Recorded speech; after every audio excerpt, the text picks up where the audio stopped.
Here are a few tips to help you jumpstart more change at work. Some of these might work at an individual level if you just are trying to create some new habits in your workplace, in your life, or help your team embrace some new habits and change the way you do things at a workplace level. So first tip is this: create a sense of urgency. We all know when there's a looming deadline, when there's a sense of urgency, we are more likely to get off our duffs and do something or make the changes that are necessary. One simple way you can do this is create a 3-in-1 challenge, where either at an individual or team level, everybody has to do 3 things, just 3 things related to whatever this change is within the next month.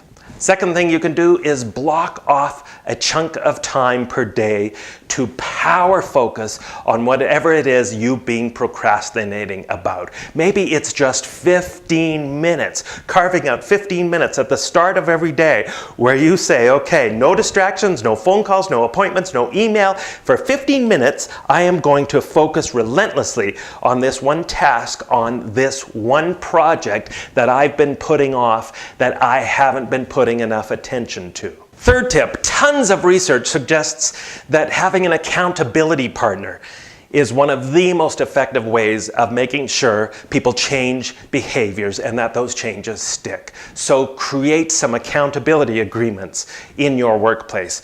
Take this on yourself. If you want to commit to making some changes in your own behavior, find an accountability partner and work with that partner to commit to making those changes. Number 4, don't wait until the very end to celebrate. Don't wait until you run through the tape at the end of the race.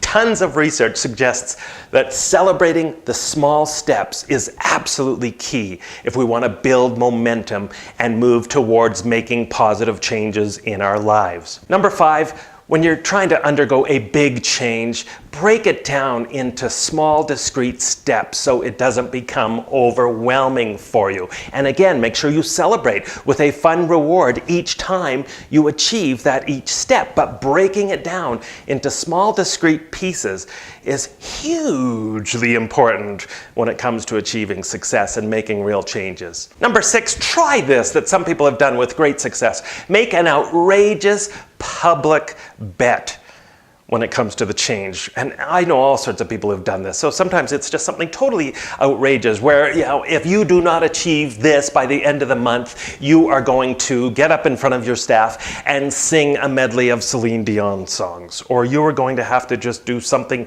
totally goofy, totally outrageous, put on a gorilla costume and parade down Main Street, whatever it is, something fun, something that has a spirit of playfulness to it, but that also makes a public commitment, a public statement that you are going to commit to making this change. And the last way to help encourage people to change is what I call a VCR approach. Make it visible, so that's the V. Put it everywhere: signs, bulletin boards, notices on your paychecks, on the back of washroom stalls. Make it so visible you cannot escape the message around this change because it's everywhere. The C stands for communicate, so communicate relentlessly about the change, about the habit you are trying to improve upon or break or change. And number 3, back to recognition and reward.